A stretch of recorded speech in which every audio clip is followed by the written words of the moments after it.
How's everybody doing today?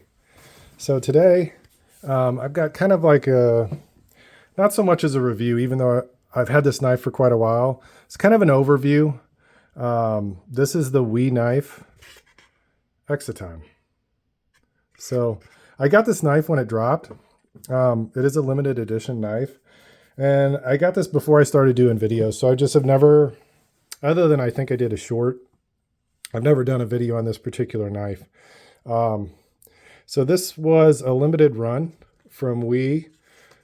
They had, I think, 4 or 5 different variants of this particular knife, and they re-released it not too long ago. So there might still be some of those re-releases that you can purchase new, but I've been seeing these on the secondary market quite a bit. This variant and the other variants as well. You get the certificate with it. So what you can expect to get if you buy it on the secondary market: pouch, cleaning cloth, all that stuff, stickers. This is 171 out of 205. So they made 205 of these.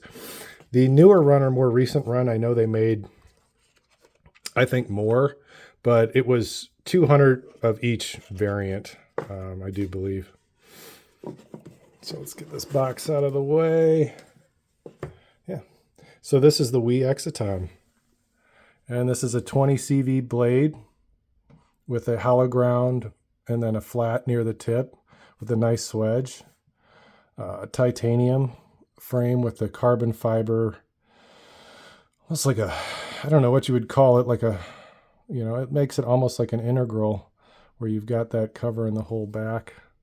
Makes for a really comfortable knife. Nice blue anodized hardware. I don't know if it's flame titanium, probably on the pivot collar. And really the only branding you have is the little Wee logo right there. This does not have, you cannot swap this pocket clip. It's bent and nestled into the carbon. So this is going to be, a little better for righties, even though with this button lock, you could use it left-handed easily. This knife has pretty much every deployment option you could imagine. You can use the button. A really nice detent on this flipper. I mean, the flipper feels really good. For a button lock, it just fires out there. Also the reverse flick, very good on this knife. You can even thumb flick it, which, it just gives you so many options. If you like to fidget, this is a good one. The detent's really nice. And it's really smooth, super smooth. So I haven't really put skiffs in this knife. This is a knife that I really haven't used a whole lot just because I've got some other options that I would rather use. And since this one's limited, I would rather keep it pretty nice. And I just thought, this was a really good looking knife and it's executed really well. For a button lock to have this kind of detent and feel, excellent. Excellent. So some other variants they had, I know they had a lightning anode backspacer with black titanium. So they had a few variants of this, I think 4 or 5, like I said, including a Damasteel one, which was kind of ridiculously overpriced, $300 more for Damasteel, which doesn't really seem fair, but I would just go with the 20 CV one. I can't really say a whole lot for using this blade because I haven't used it a whole lot, really at all. But, it comes down to a really fine edge. The blade stock is relatively thin, the action is, like I said, super smooth. It's just a great knife, If I didn't have other options that I've been EDCing, I would definitely throw this in the rotation. And I may change my mind down the road and, and use it. But I just wanted to keep this one kind of pristine for now. I could change my mind down the road. Who knows? But, I just really like the way this looks and didn't want to mess it up. So I got plenty of other knives to use for that. So it's got some speed holes here with like blue anodization in them. Blue ano on the screws. The inlay screws, not a whole lot of hardware on this knife. All the edges are knocked down really nice. It's super comfortable, very comfortable in the hand. It is a full-size knife. You know, I think the blade was 3.7 inches. And I think it's an 8.5-inch knife. So I'll do some quick size comparisons here for you guys. So this is Spyderco PM3. Everybody's pretty familiar with that. So quite a bit longer than the PM3. You know, let's do a Wii Speedster. It's a 3.5-inch blade. So, you know, longer on both ends. And this is, you know, pretty much an average size knife, maybe a little bit above average as far as I'm concerned.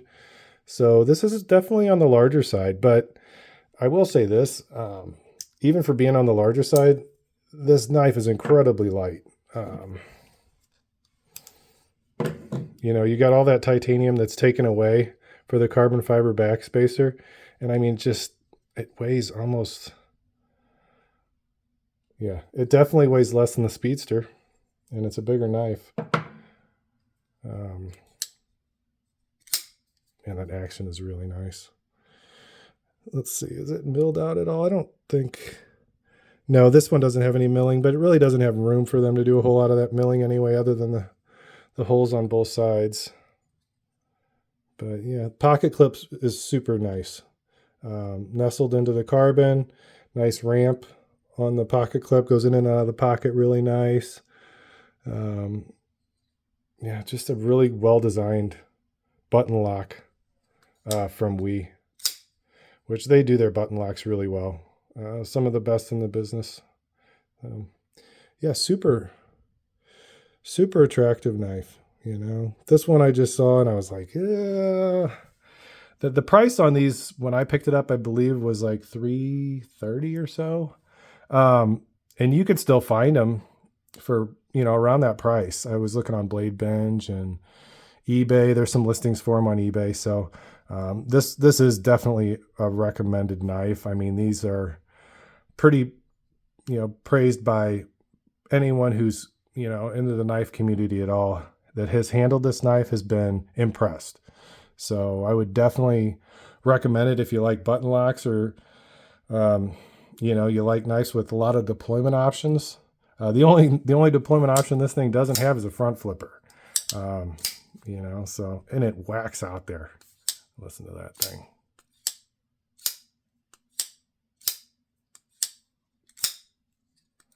Sounds great.